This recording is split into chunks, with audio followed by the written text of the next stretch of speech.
ആർത്താറ്റ് സ്വകാര്യ വ്യക്തിയുടെ പറമ്പിൽ കെട്ടിയിട്ട ആന വിരണ്ടോടി. ഇന്നുച്ചയ്ക്ക് 12 മണിയോടെയായിരുന്നു സംഭവം.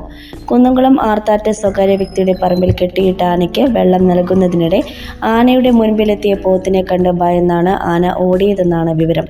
സംഭവത്തെ തുടർന്ന് 1 കിലോമീറ്ററിലധികം ഓടിയ ആന പനങ്ങായി കയറ്റത്തിന് സമീപത്തെ പാടത്ത് നിലയുറപ്പിച്ചു. തുടർന്ന് പാപ്പന്മാരുടെ നേതൃത്വത്തിൽ ആനയെ തളച്ചു. കഴുങ്ങിൻ തോട്ടത്തിലൂടെയും ഇരുമ്പ് ഷീറ്റുകൾക്കിടയിലൂടെയും ഓടിയ ആനയുടെ ശരീരത്തിൽ മുറിവേറ്റിട്ടുണ്ട്.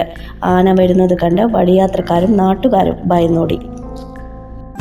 സുവർണ സ്വപ്നങ്ങൾക്ക് പൊന്നിൻ സാക്ഷാത്കാരമേകിയ മുഗൾ ജ്വല്ലറി ഇപ്പോൾ നമ്മുടെ 3 പീടികയിൽ. മുഗൾ ജ്വല്ലറി, 3 പീടിക ആൻഡ് ത്രിപുര.